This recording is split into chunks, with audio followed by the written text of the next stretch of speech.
Nice. Big legs. You want to start?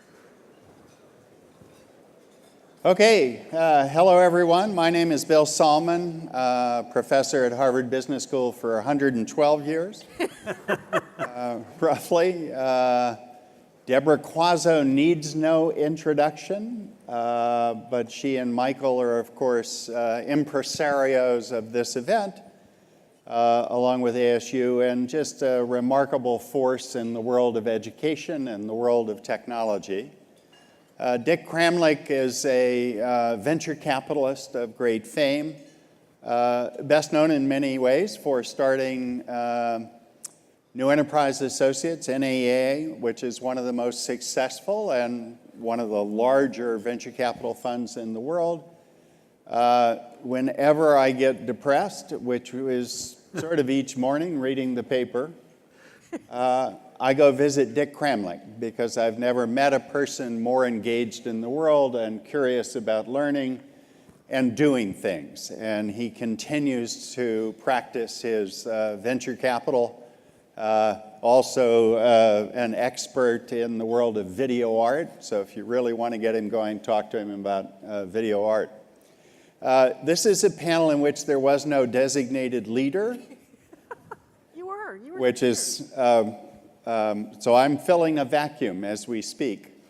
But I thought maybe we'd talk about entrepreneurship and the world of risk capital. So let me start with a bold statement, which is I think one of the greatest inventions of the last 100 years is the combination of the startup and risk capital, not professional venture capital per se, but people willing to back entrepreneurs who are pursuing opportunities. So maybe, Dick, what's an entrepreneur? You know what the real original definition of entrepreneur is? The answer is no. No. It's an Alsatian word, and it means work maker. And I think that's a pretty good way of looking at what an entrepreneur is all about, because if you measure your success in the long run by the number of jobs you created, that's a pretty good metric. And because as we go through improvements in productivity and essentially lower the task of completing a job, but spread it across more people, there was a net gain to the society as a consequence of that. So it's not like my classmate George Bush said, and the French don't have a word for entrepreneur? I said it was Alsatian. No. You know, Alsatian, that's the interesting thing, because it's semi-French and semi-German. Oh. And it couldn't have come from a better place. That's great. Deborah, what do you think of? You've now dealt with entrepreneurs your entire business career. How do you think about what an entrepreneur does or is? I grew up with one. You did. One that you both know. You know, I think it is such a privilege to wake up every morning and work with entrepreneurs. It's not always fun. I think we can all. It's not always a bed of roses, as they say, but it is such a pleasure. I think it is. I'm obviously sector focused on the education and human capital markets, so I interact with entrepreneurs who are very singularly focused around a common sort of area. But I think people who see the field differently, who see white space where, you know, there's so many there and Me Too ideas out there, but the great entrepreneur who can see white space where no one else could see it, where I couldn't see it, who can really distinctively define things. I love the make work idea because it is truly about someone who is also, in addition to creating workers, it's about creating new forms of work and new forms of ideas. So it is an interesting willingness to take risk and believe in yourself. We had Gina Raimondo speak yesterday, the governor of Rhode Island, at a women's lunch, and she talked about the similarity. She had been a venture capitalist before she became governor of Rhode Island, and it was interesting to have her talk about some of the similarities between being willing to bet on yourself in running for a political race, very much akin to entrepreneurs being willing to bet on themselves as entrepreneurs. And I thought it was an interesting comparison that I'd never really thought about. But she felt like that, having lived as a venture capitalist, made her better equipped to run for governor when everybody told her she would never make it, and she did. And I thought it was interesting, but it does take a unique chemistry. So, Bill, could I? Yes, of course, I'd like Dave. to make two brief comments. Number one is, I happen to have the good pleasure of rooming with Deborah's father when I was in my first year at HBS. And I affirm everything you said. He's a risk taker, he's a high quality guy.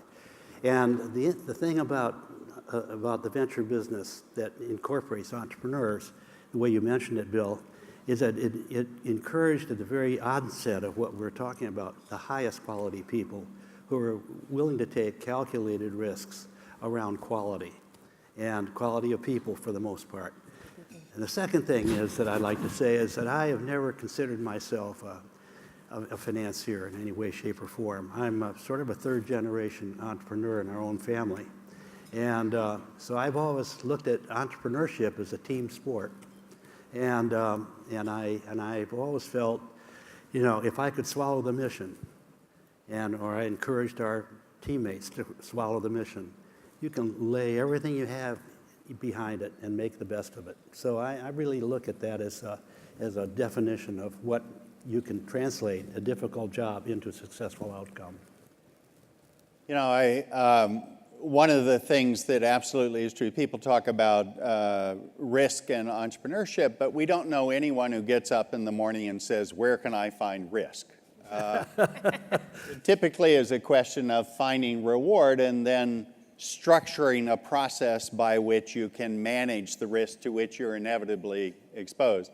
And I think Andy McAfee explained that everything is at risk, particularly if we unleash the power of the world.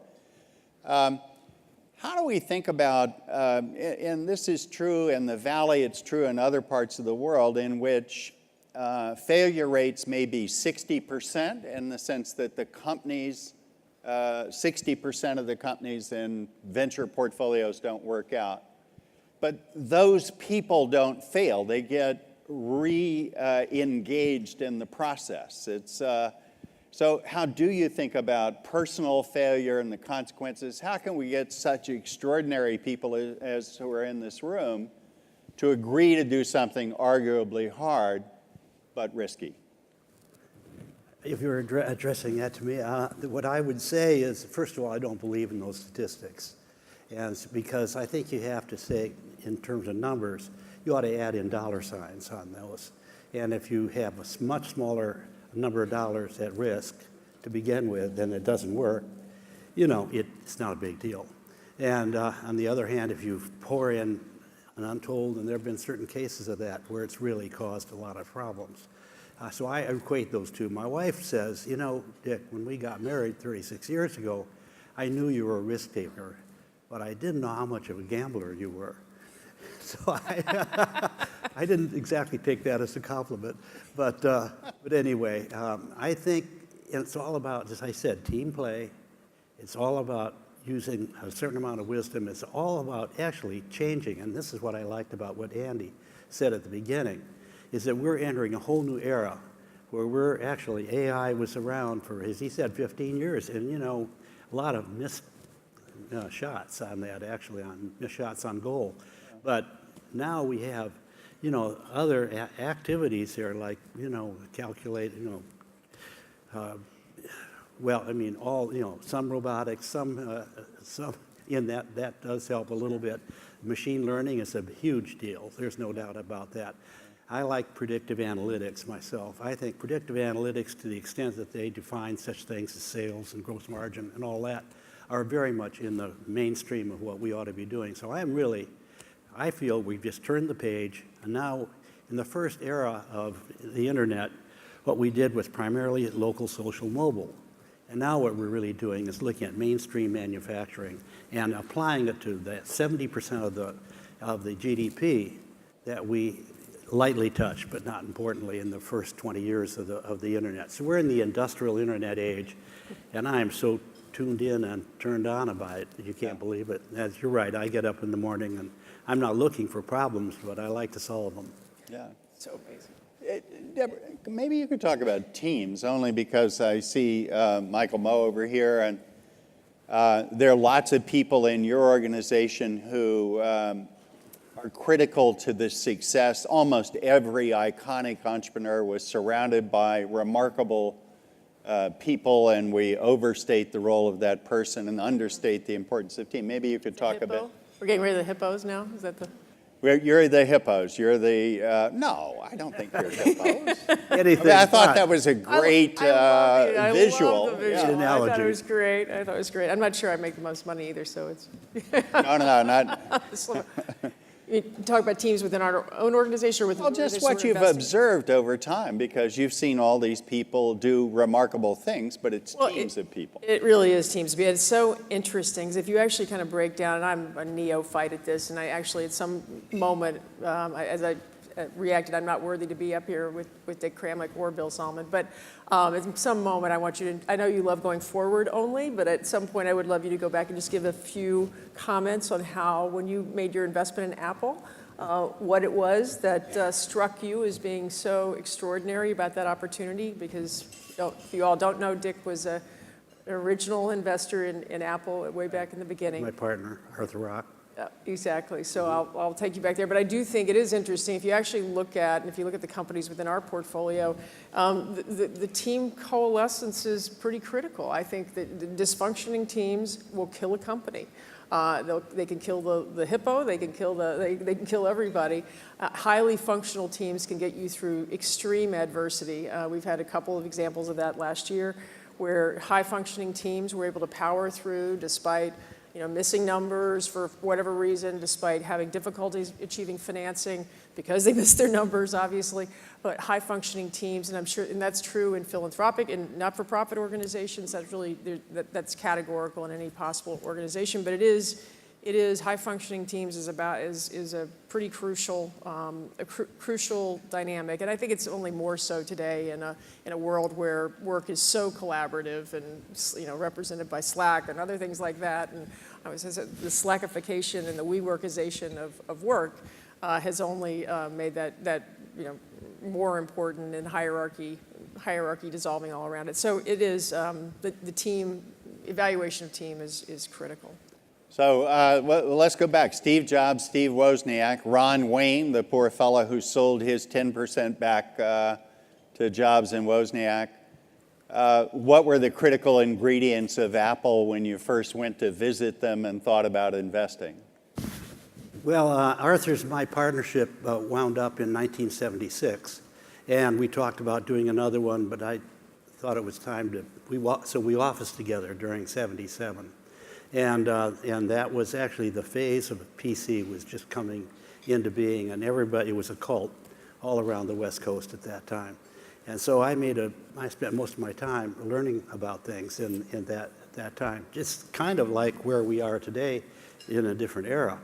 But at any rate, so you looked at everything from a problem-solving standpoint or the technology standpoint, where the best sources were, and Apple wasn't the best source. It was a great source, but if you went to any of these shows at that time, the Homebrew Club, the other shows in the computer industry. Computer industry, right. And I'm a great believer that the market will always tell you what to do if you listen carefully enough. And there was no doubt about what the market loved. It loved the excitement. And Steve Jobs was a quarterback. And he, he knew what he knew and he knew what he didn't know, and it didn't bother him what he didn't know, which I always thought was a strength. And he was a very creative guy and knew design. And so about where everybody else came out with theoretically the right answer, he came out with the right answer. And the market knew it. So when we had a chance to participate in that first round of financing, but we did. And if you had held all your stock. Yeah. Well, I mean, to tell you, actually the first 20 years were not the greatest. Yeah. Went up and down a lot. But the seeds were there. In fact, I didn't agree with Arthur's firing Steve, although it turned out to be a great thing for Steve because it really expanded his horizons. He got himself calmed down and really learned a lot in the process, and then he had to actually do Next, which was a good operating system, but it was upside down. So he had to make all those changes. But by that time, he'd learned that life isn't perfection, but he was going to plow ahead no matter what. And I respected him a lot. And but I was going to say, actually, within about 10 days after we made that first investment, I went down to, I actually had a friend of mine from England, and he wanted to see it. I won't cut this short, but the long short of it is Wozniak wanted to buy a house. And he said, if you guys will take the same value on a common stock that we just sold the preferred stock for, it amounted $450,000, which was 125% of what the entire block was in the first one. That shows up in nowhere, no books, nothing like that. So Steve Wozniak then bought the single most expensive house in the history of housing. It's true, but he made a lot of contributions, and he did very well. We all did pretty well. Yeah. And the other comment, again, Mike Markkula turns out to be the unknown CEO who ended up with the same share as Wozniak and Jobs, and without whom I think Apple wouldn't exist even in those early days. Really? He was the voice of common sense at the top. So what makes a great investor? If you're on the other side of that, choosing is one part of the process, but Deborah, you said companies go through all sorts of roller coaster moments. Right. So what makes a great investor? Well, honestly, if you can take an example from this one over here on my left, Bill is right. I have never seen anyone wake up with the glass, half full, and it is unbounding enthusiasm, a desire to learn things all the time. We call ourselves company junkies sometimes. We're looking for things, always wanting to see something new, always wanting to not miss talking to someone who's an entrepreneur with a new idea.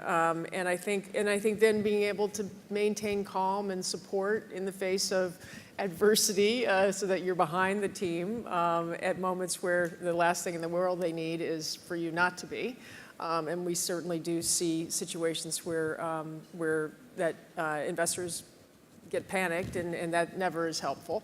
So I think it is sharing a vision with the entrepreneur, being behind the entrepreneur. They always tell you this: no investor's there to run a company, for Lord's sake. But and so I think it really is seeing the vision, being wildly supportive, and yet being also very direct where you see issues bubbling up and having candid conversations about where you believe things need to be changed. Well, I think there's a lot.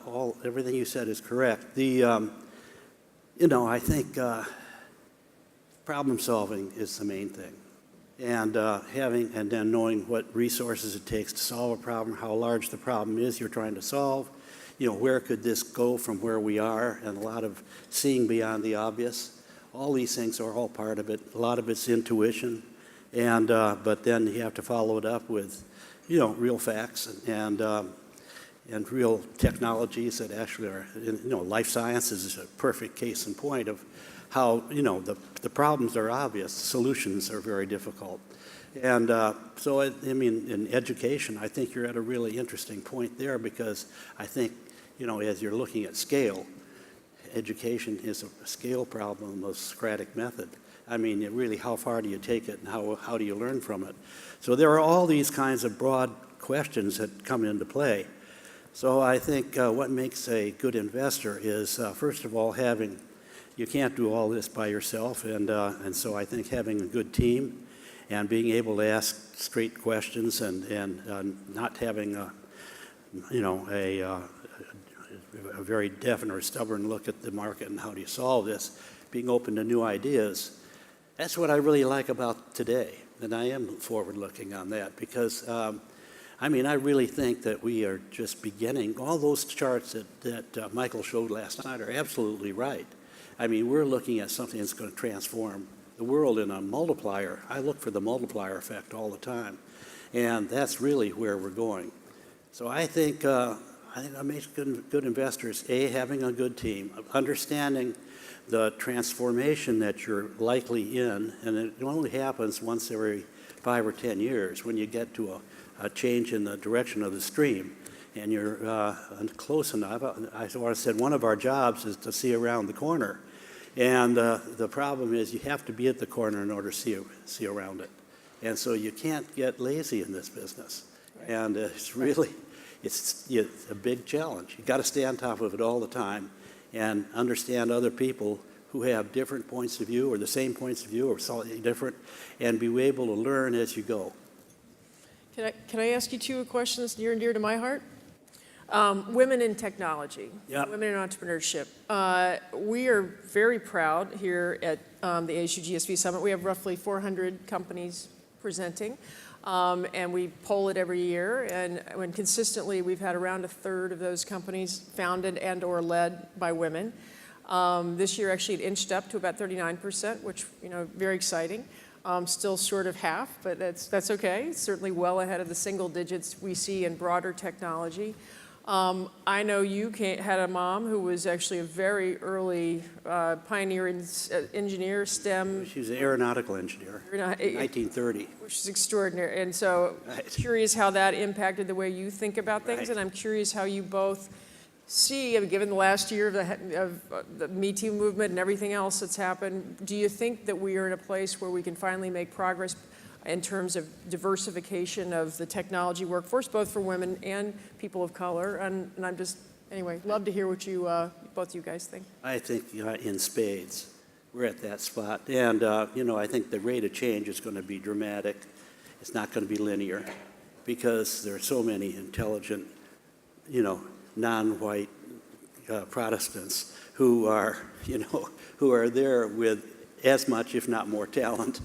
And so we have, this is something that is a pent-up source of talent that we're going to start really recognizing. I'm all for it. As you said, my mother was a suffragette, and my wife is no weakling.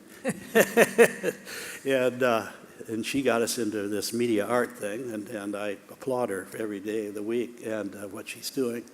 And I think it's going to, sort itself out very quickly.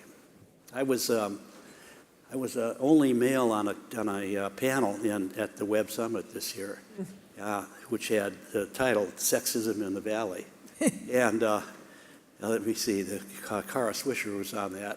Lady who runs Intel Capital was on it, and our questioner was a woman who was at Fortune magazine, and so Kara led the thing off, and she said, this is, when it comes to retribution, that becomes a criminal offense. And she said, but that isn't going to make a difference. We're going to go back the same old days. I said, Kara, stop.